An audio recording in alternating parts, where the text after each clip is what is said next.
Hello everyone, আজ আমি রুমে একা আছি। সবাই চলে গেছে ফার্স্ট শিফটে ডিউটি, আর আমি যাব সেকেন্ড শিফটে। তো আমি একা আছি, তার জন্য আলু ভাজবো। তরকারি করার ইচ্ছে নেই, তার কারণ হচ্ছে যদি তরকারি করি তাহলে কড়াইটা ধুতে হবে। কাল রাতে সাগর আর রাজু পরোটা আর আলু ভাজা করছিল, আর তেলটা এখনও আছে। ওই তেলে আমার আলু ভাজা হয়ে যাবে। বড় কথা হলো কড়াইটা ধোবো না বলে ওই তেলে ভেজে দেব। এতক্ষণ হয়ে গেল, আলুগুলো সিদ্ধ হচ্ছে না। তেল অনেকটাই ছিল, আর দেবো না বলে জল ঢেলে দিলাম, এখনও সিদ্ধ হবি না, আর তেল দিলাম না। এমনিতেও তরকারিতে প্রচুর তেল খাওয়া হয়।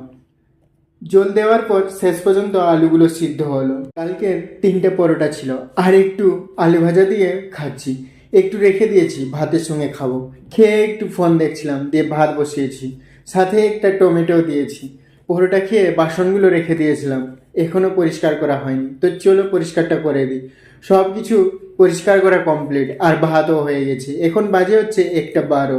তাড়াতাড়ি খেয়ে তারপর চান করব।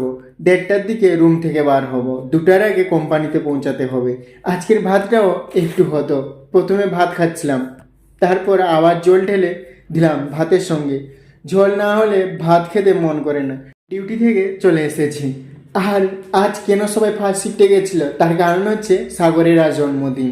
ডেকোরেশন করার জন্য বিট্টু সেকেন্ড শিফটে যায়নি। এমনিতেও সাগর রাজু এদের ফার্স্ট শিফট। আমি আর মনোজ আসার পর কেক কাটা হলো। মনোজ আমাদের রুমে থাকে না, অন্য রুমে থাকে, কিন্তু একই কোম্পানিতে কাজ করি। আমাদের সবারই বন্ধু। একেও ব্লগে দেখতে পাবে। তো চলো দেখা হচ্ছে নেক্সট ব্লগে। টাটা। ও ভাই, আমি কি কি খাবার হয়েছিল ক্লিপ নিতে ভুলে গেছি।